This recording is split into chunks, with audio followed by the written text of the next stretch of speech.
Hello students. आज हम लोग पढ़ने वाले हैं combination of capacitors. Combination of capacitors में कैपेसिटर्स को किस ढंग से कनेक्ट किया जाता है। इसमें दो तरीका होता है, एक होता है कि सीरीज कॉम्बिनेशन और दूसरा होता है पैरेलल कॉम्बिनेशन। एक और ये हो सकता है कि हम लोग जब दोनों कॉम्बिनेशन को मिक्स कर देते हैं, किसी एक ही सर्किट में कुछ कैपेसिटर्स होंगे जो सीरीज में होंगे और कुछ कैपेसिटर्स जो होंगे वो पैरेलल में होंगे, तो वो मिक्स्ड कॉम्बिनेशन भी कहलाता है। तो जनरली हमें पढ़ना क्या है कि सीरीज कॉम्बिनेशन और पैरेलल कॉम्बिनेशन। अगर हम सीरीज कॉम्बिनेशन और पैरेलल कॉम्बिनेशन को अच्छे से जान लेते हैं तो मिक्स्ड कॉम्बिनेशन या किसी भी टाइप का सर्किट हो उसको सॉल्व करना एकदम आसान हो जाता है। तो सबसे पहले हम लोग किसको पढ़ते हैं, सीरीज कॉम्बिनेशन को। सीरीज कॉम्बिनेशन में क्या होता है कि दो या दो से अधिक कैपेसिटर्स को एक साथ कनेक्ट करते हैं, जिसमें पहले कैपेसिटर का जो इंड होगा वो सेकेंड कैपेसिटर का फर्स्ट टर्मिनल के साथ कनेक्टेड होगा। The combination of capacitors in which capacitors are connected end to end known as series combination. End to end कहने का मतलब कि अगर हम दो कैपेसिटर्स लेते हैं तो पहले का इंड और दूसरे कैपेसिटर का स्टार्टिंग, फिर दूसरे का इंड और तीसरे कैपेसिटर का स्टार्टिंग इस ढंग से कनेक्टेड होता है, तो वो आपस में सीरीज कॉम्बिनेशन कहलाता है। सीरीज कॉम्बिनेशन में एक खास बात है कि जितना भी सीरीज कॉम्बिनेशन में कैपेसिटर्स होंगे वो सारे कैपेसिटर्स में चार्जेस इक्वल होंगे और जो पोटेंशियल होगा वो सारे कैपेसिटर्स के अक्रॉस डिफरेंट डिफरेंट होंगे। तो टोटल पोटेंशियल अगर हमें निकालना पड़ेगा तो हम क्या करेंगे, सारे पोटेंशियल्स को ऐड कर देंगे। In series combination, equal charges are distributed in all capacitors and the total potential is equal to the sum of individual potential difference across each capacitors। जितने भी कैपेसिटर्स होंगे सारे कैपेसिटर्स का जो पोटेंशियल डिफरेंस होगा उस सब को ऐड जब करेंगे यानी सम करेंगे तो वह टोटल पोटेंशियल डिफरेंस देगा, यानी कि टोटल रिजल्ट देगा पोटेंशियल का। और जो चार्ज होगा वो सारे कैपेसिटर्स पे क्या होंगे, इक्वल चार्ज होंगे। हमने माना कि मेरे पास तीन कैपेसिटर है, C1, C2 और C3। C1 का फाइनल टर्मिनल, ये जो फाइनल टर्मिनल है वह C2 के स्टार्टिंग टर्मिनल के साथ कनेक्टेड है और C2 का जो फाइनल टर्मिनल है वो C3 के स्टार्टिंग टर्मिनल के साथ कनेक्टेड है। तो ये आपस में क्या है, सीरीज कॉम्बिनेशन में है। तो सीरीज कॉम्बिनेशन में जो भी चार्ज जाएगा यहाँ से वो चार्ज इक्वली डिस्ट्रीब्यूट होगा, मतलब सारे कैपेसिटर्स पे वही चार्ज होंगे। यहाँ भी क्यू होगा, यहाँ भी क्यू होगा और यहाँ भी क्यू होगा। लेकिन पॉइंट ए और पॉइंट बी के बीच का अगर पोटेंशियल डिफरेंस चाहिए तो हमें क्या करना पड़ेगा, सारे कैपेसिटर्स के एलॉन्ग एक्रॉस हमें अलग अलग पोटेंशियल निकालना पड़ेगा। जैसे V1, V2, V3। जब हम टोटल पोटेंशियल निकालेंगे वी ए बी तो वो क्या हो जाएगा, V1 plus V2 plus V3। Since Q equal to C V, ये फार्मूला हमने पढ़ा था कैपेसिटर में, स्टार्टिंग में ही पढ़ा था कि किसी भी कैपेसिटर पे जो चार्ज स्टोर होता है वो डायरेक्टली प्रोपोर्शनल होता है पोटेंशियल डिफरेंस के। और उस प्रोपोर्शनलिटी साइन को जब हटाते हैं तो एक कांस्टेंट आता है जिसको कैपेसिटेंस कहा जाता है। तो Q equal to C V होता है। अगर हम यहाँ से V निकालें तो V इक्वल टू क्या हो जाएगा, Q बाई सी, यानी हम लिख सकते हैं potential equal to Q by C. अगर हमें अलग अलग पोटेंशियल निकालना हो तो सबका पर्सनली चार्ज और सबका अपना अपना कैपेसिटेंस डालना पड़ेगा। अगर V1 निकालते हैं तो Q बाई C1, V2 निकालते हैं तो Q बाई C2, V3 निकालते हैं तो Q बाई C3। Q क्या है, चार्ज है जो कि सारे कैपेसिटर्स में इक्वल है। और C1, C2, C3 क्या है, ये सबका अपना अपना कैपेसिटेंस है। जब हम लोग निकालते हैं V1 तो इसका अपना हो गया कि Q बाई C1, और V2 जब निकालते हैं तो Q बाई C2, और V3 जब निकालेंगे तो Q बाई C3। ये क्या हो गया, ये इंडिविजुअल पोटेंशियल हो गया सारे कैपेसिटर्स के अक्रॉस। अब हम क्या करते हैं कि अगर मेरे पास उस तीन कैपेसिटर्स की जगह पे, जो मेरे पास तीन कैपेसिटर्स थे या तीन से ज़्यादा भी कैपेसिटर्स हो सकते हैं, इन सारे कैपेसिटर्स को हटा करके एक ऐसा कैपेसिटर यूज किया जाता है जो इस तीनों के बराबर काम करे, तो वह इक्विवेलेंट कैपेसिटेंस कहलाता है। तो इक्विवेलेंट कैपेसिटेंस का अगर वैल्यू निकालना हो तो हम क्या करेंगे, हमने माना कि इस तीनों कैपेसिटर को हटा करके एक कैपेसिटर यूज किए जिसका कैपेसिटेंस सी इक्विवेलेंट कहलाता है। और यह क्या है, इक्विवेलेंट कहने का मतलब होता है समतुल्य, मतलब वो तीनों मिलकर के जितना काम करेगा उतना काम ये एक कैपेसिटर कर देगा। तो अगर ये तीनों कैपेसिटर का वैल्यू C1 C2 और C3 होगा तो ये जो C इक्विवेलेंट होगा इस कैपेसिटेंस का क्या वैल्यू होना चाहिए जो इस तीनों के इक्वल वर्क करे। तो हमने माना कि C इक्विवेलेंट है जो कि A और B के बीच में सिर्फ एक ही कैपेसिटर कनेक्ट किया गया है। हमने चार्ज कितना दिया है Q, जो कि फर्स्ट प्लेट पे पॉजिटिव चार्ज, सेकंड प्लेट पे निगेटिव चार्ज होगा। तो इसके बीच का पोटेंशियल जो होगा वो VAB होगा। तो VAB जब निकालेंगे तो क्या हो जाएगा Q बाई C इक्विवेलेंट, क्योंकि पहले भी पढ़े हैं कि Q इक्वल टू CV, तो V equal to Q by C। Therefore C का जो भी वैल्यू होगा वो हम यहाँ पे पुट करते हैं। तो VAB equal to Q by C equivalent. Since total potential difference जो होता है वो कितना होता है, इंडिविजुअल पोटेंशियल्स का सम होता है। तो VAB equal to V1 plus V2 plus V3 होगा। अगर हम सारे पोटेंशियल्स के वैल्यू को पुट कर देते हैं तो Q by C equivalent equal to Q by C1 plus Q by C2 plus Q by C3।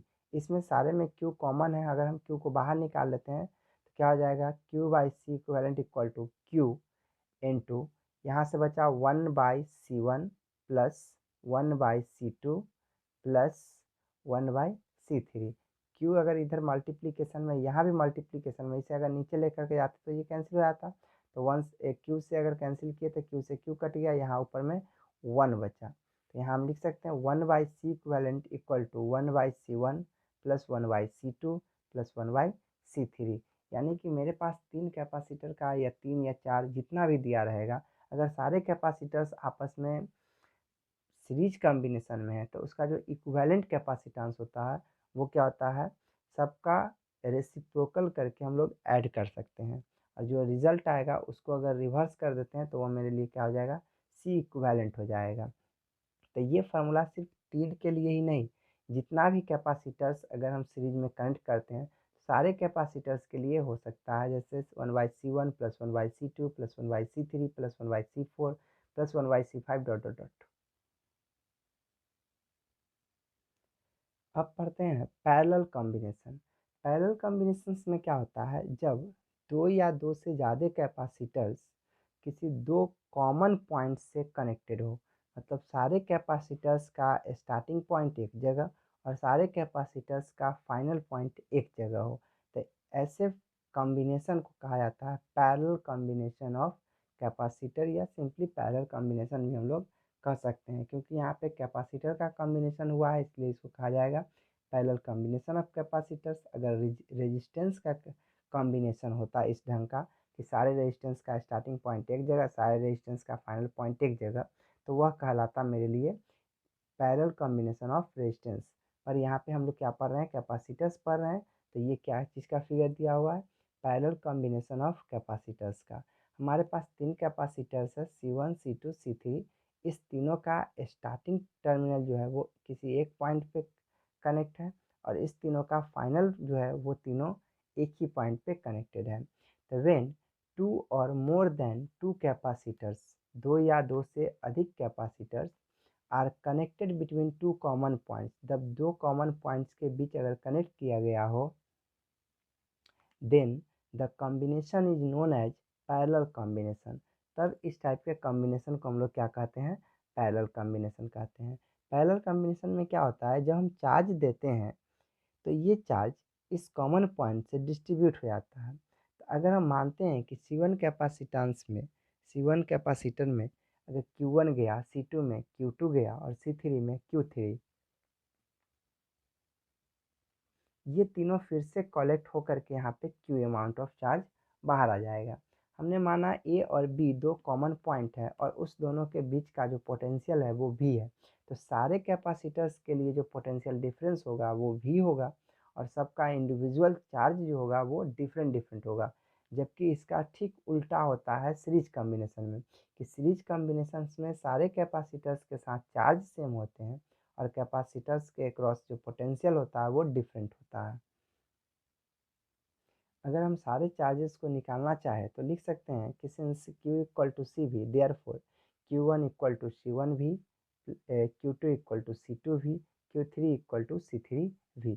सबका अपना अपना कैपेसिटेंस और पोटेंशियल जो है वो सबके लिए कॉमन है, एक ही पोटेंशियल है। तो ये क्या हो गया कि Q1 Q2 Q3 निकल गया। अब मेरे पास क्या है कि मेरे पास तीन कैपेसिटर्स था, इस तीनों कैपेसिटर्स को हटा करके एक कैपेसिटर लगाना है जो कि इक्विवेलेंट कैपेसिटेंस होगा। तो अगर तीन कैपेसिटर्स या तीन से ज़्यादा कैपेसिटर्स पैरेलल कॉम्बिनेशन में कनेक्ट हो और उसे हटा करके एक सिंगल कैपेसिटर्स के साथ कनेक्ट करना है जो इस तीनों के बराबर काम करता हो या इस तीनों के बराबर इफेक्टिव हो, तो हमें क्या करना चाहिए कि इस तीनों को हटा करके एक इक्विवेलेंट कैपेसिटेंस मानेंगे। तो यहाँ हमने माना कि मेरे पास ए और बी के बीच एक कैपेसिटर है जिसका कैपेसिटेंस सी इक्विवेलेंट है और ए और बी के बीच का जो पोटेंशियल है वो वी है। तो क्यू इक्वल टू क्या हो जाएगा, सी इक्विवेलेंट इंटू वी। अब हम क्या कर सकते हैं कि मेरे पास जो टोटल चार्ज होता है वो Q1 plus Q2 plus Q3 के बराबर होता है। हम इस फार्मूला में क्या करेंगे, सारे चार्जेस को पुट कर देंगे और इससे सी इक्विवेलेंट निकाल सकते हैं, ये जो सी इक्विवेलेंट हमने माना है। Put the all values of Q, Q1, Q2 and Q3. Q equal to C equivalent into V equal to Q1 equal to C1V plus Q2 equal to C2V plus Q3 equal to C3V। सब में V common है, अगर हम V को cancel करें तो मेरे पास क्या बचेगा, C equivalent equal to C1 plus C2 plus C3। इस तरह से और भी हो सकता है C4 C5 C6, जितना भी हमें कैपेसिटर्स को कनेक्ट करना है वो सारे कैपेसिटर्स को कनेक्ट कर सकते हैं। कॉम्बिनेशन ऑफ कैपेसिटर्स के बेसिस पे एक क्वेश्चन है कि find the equivalent capacitance of 2 microfarad, 4 microfarad and 8 microfarad if they are connected in first series and second parallel. तो सॉल्यूशन क्या हो जाएगा इसका कि for series combination 1/C equivalent equal to 1/C1 plus 1/C2 plus 1/C3। ये series combination के लिए equivalent capacitance का फॉर्मूला होता है।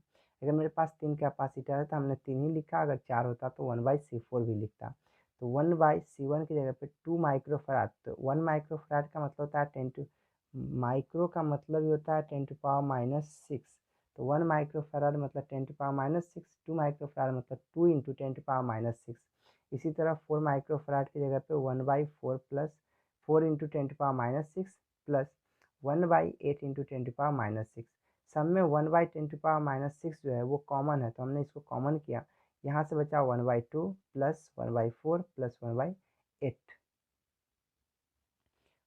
2, 4 और 8 का जो एलसीएम होगा वो 8 होगा। अगर हम 2 से डिवाइड करते हैं तो 4 आता है, 4 को 1 से मल्टीप्लाई करते हैं तो 4 आएगा, प्लस 4 को अगर 4 से अगर 8 में डिवाइड करते हैं 2, 2 को अगर 1 से मल्टीप्लाई करते हैं तो 2 आएगा, प्लस 8 को 8 से डिवाइड किया 1, 1 को मल्टीप्लाई किया 1 के साथ 1 आया।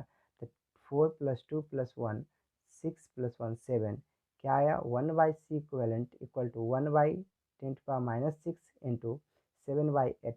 अगर हम इसे रिवर्स करें तो सी इक्विवेलेंट निकल जाएगा, तो C equivalent equal to 8/7 into 10⁻⁻6 farad. -6 को माइक्रो बोलते हैं इसलिए हम इसे लिख सकते हैं कि C equivalent equal to 8/7 micro farad. For parallel combinations formula क्या होता है, C equivalent equal to C1 plus C2 plus C3।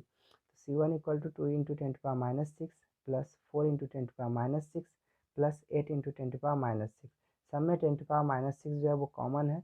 2 plus 4 plus 8 equal to 14 into 10⁻⁻6 farad.